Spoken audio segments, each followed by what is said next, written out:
Well folks, I thought I'd show you an update on my Pakistani mulberry that's in the ground, and as you can see it's only waking up now, um, which I actually don't mind and I'm actually quite happy about. Did get some frost damage a little bit on some of the buds that had woken up or broke bud, but by and large it's only waking up now or coming out of dormancy now, and I have to say I'm very pleased with that. Oh, there goes a bud, unfortunately.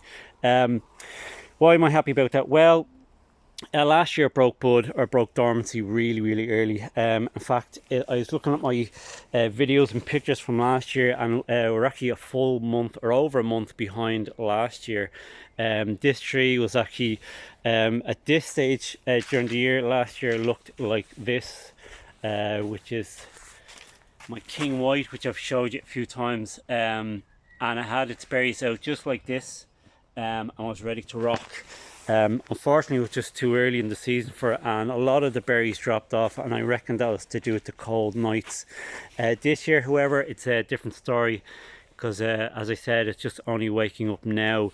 Don't ask me why. Most of my figs have woken up or are flying, so I don't know if there's something going on, but that's how she's looking now, and hopefully we'll have a better year this year.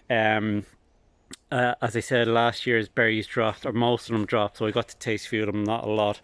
So I'm hoping that because it's later in the year, maybe we can get around some of the colder nights and maybe we'll get a harvest off it. The other thing as well is that it hasn't really grown that much me, which I'm actually quite happy about as well. I've seen some other videos of Pakistani mulberries and they get huge, and I thought I'd be chopping this back a couple of times a year, but it hasn't been the case.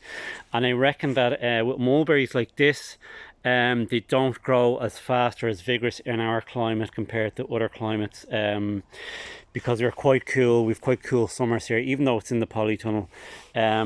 And I also have kind of a little guild going on here. Some of these plants are probably too close to it, and in fairness, mulberries can look after themselves. They don't necessarily need guilds.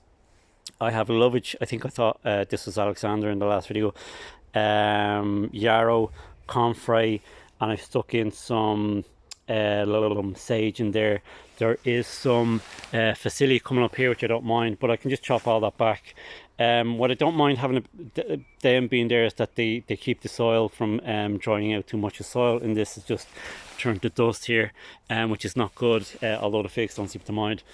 But anyway, that's how she's looking at the moment. Obviously I'll keep you posted as she goes, but yeah, looking good so far. Hopefully things will go well for me this year. Anyway, take it easy.